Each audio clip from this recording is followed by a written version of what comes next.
याद रखिए, ये जो भी हम कर रहे हैं, भक्ति, भजन, कीर्तन, सत्संग, ये सब का सब एक दिन हमें ही काम आने वाला है, क्योंकि ये हमें करना चाहिए, क्योंकि हम कृष्ण के हैं और कृष्ण हमारे। मुझे एक छोटी सी कथा याद आ रही है। एक राजा था, बड़ी समझने की बात है जो मैं अभी समझाने चाह रहा हूं। एक राजा था, उसके 3 वजीर थे और तीनों वजीर को एक दिन कहा, जाओ जंगल में और एक एक टोकरा, बड़े बड़े टोकरे, बड़े बड़े थैले फ्रूट के मेरे लिए भर के लाओ। तीनों वजीर गए। एक वजीर ने सोचा, राजा ने मंगाए हैं, राजा ने कहा है, इसलिए वो सारे जंगल में घूम रहा था और जो अच्छा फल लग रहा था वो ठेले में भर रहा था, थैले में भर रहा था। जो भी उसको अच्छा, स्वादिष्ट, सुगंधित वाला फल लगता वो भरता। इसलिए उसको ऐसे करते करते शाम हो गई। दूसरा मंत्री सोचने लगा, इतनी देर लगा रहा है, पागल है क्या? जल्दी जल्दी जल्दी जल्दी जो फल आया डालता गया। उसमें आधे कच्चे, आधे पके, आधे सड़े हुए, सब डालता गया। तीसरा वजीर बोला, राजा पागल है क्या? राजा थोड़ी खाएगा ये। अब उसके यहां इतना रोज फ्रूट आता है, डाल देगा ये तो सामान में और सड़ जाएगा। उसके हाथ में जो भी आया, खाने के लायक भी नहीं था, वो डालता गया। बस उसको तो ठेला भरना था। तीनों गए महल में। राजा के पता नहीं दिमाग में क्या बात आई। राजा ने कहा, इन तीनों को 1 महीने के लिए जेल में डाल दो। अब जेल भी इतनी दूर, जहां कुछ खाने पीने को भी नहीं, इतनी दूर जंगल में भयंकर जेल। ऐसी जेल में उनको डाल दिया और तीनों ठेले भी इनके साथ ही थे। अब जिसके ठेले में बहुत अच्छे फल थे वो तो रोज खा रहा था, और रोज अच्छे अच्छे फल खाए और हट्टा कट्टा तंदुरुस्त। 1 महीना निकल गया, उसको तो पता ही नहीं चला। दूसरा, जिसने कुछ अच्छे, कुछ बुरे, जो कुछ खट्टे मीठे, जो भी आया हाथ में डाल दिया। जब तक अच्छे अच्छे फल थे वो मजे करता रहा। जब गंदे कड़वे फल निकले तब वो खाते खाते बीमार हो गया और अधमरा हो गया।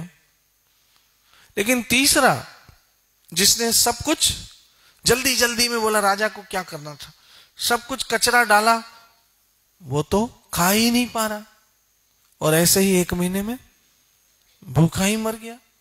तब राजा ने 1 महीने के बाद तीनों को बोला, जाओ लेके आओ।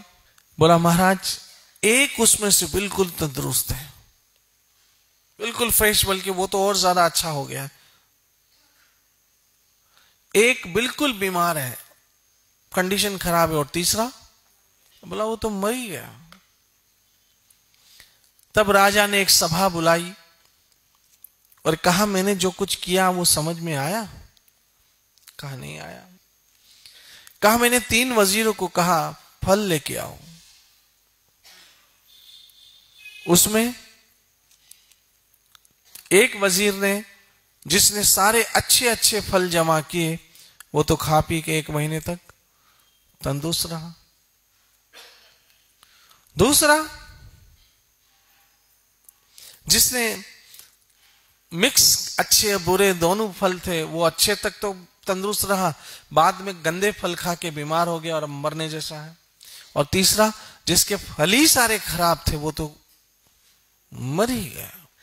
देखो, जिसने अच्छे अच्छे फल जमा कर किए, क्या सोच के कि मेरा राजा खाएगा, तो नाम मेरा था लेकिन काम तो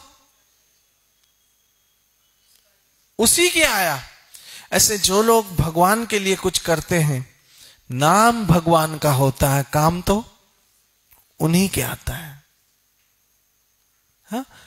नाम भगवान का होता है, क्या आप सोचते हो हम कृष्ण के लिए भजन कर रहे हैं, कृष्ण के लिए भोग बना रहे हैं, कृष्ण के लिए प्रसाद बना रहे हैं, कृष्ण के लिए श्रृंगार कर रहे हैं, कृष्ण के लिए फूल बना रहे हैं, कृष्ण के लिए ये कर रहे हैं, कृष्ण के लिए वो कर रहे हैं, कृष्ण के लिए कथा सुन रहे हैं, कृष्ण के लिए कथा कर रहे हैं।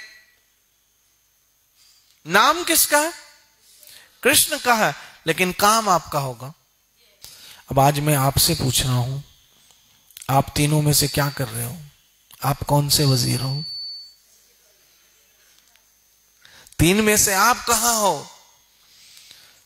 सब कुछ ये सोच के कि ये मेरे कृष्ण के लिए, मेरे ठाकुर के लिए है, ये सोच के कर्म करते हो, या फिर कौन देखता है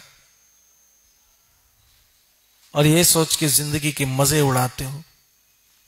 वो वजीर यही सोचने लगा, बोला गार्डन देखो ने, कौन फल जमा करे, जो आया डाल दो, राजा थोड़ी देखेगा।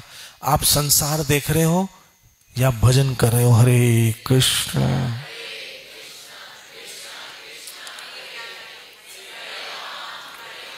याद रखना, जो सुख भगवान भुला दे वो सुख बहुत महंगा पड़ेगा, बहुत महंगा पड़ेगा। खाया पिया कुछ नहीं, गिलास तोड़ा 12 ने दो। इसलिए ये सुख एक दिन महंगे पड़ जाएंगे और बहुत महंगे पड़ेंगे यदि इन सुखों के चक्कर में आप कृष्ण भूल गए तो। इसलिए भजते रहो हरे कृष्ण कृष्ण कृष्ण हरे हरे। चाहे कितने सुख दे मेरा हरि, लेकिन उस चक्कर में भगवान मत भूलना। चाहे कितने सुख दे, भगवान मत भूलना, जुड़े रहना, तो जीवन सफल होगा। क्योंकि नाम भगवान का है, काम तो सब हमारे लिए है। आज सारा दिन मंथन करना, कहीं लगे कि हम दूसरे हैं तो पहले बन जाना, और समझ आए तीसरे हैं तो भी पहले बन जाना। सब कुछ मेरे ठाकुर के लिए, सब कुछ मेरे ठाकुर के लिए।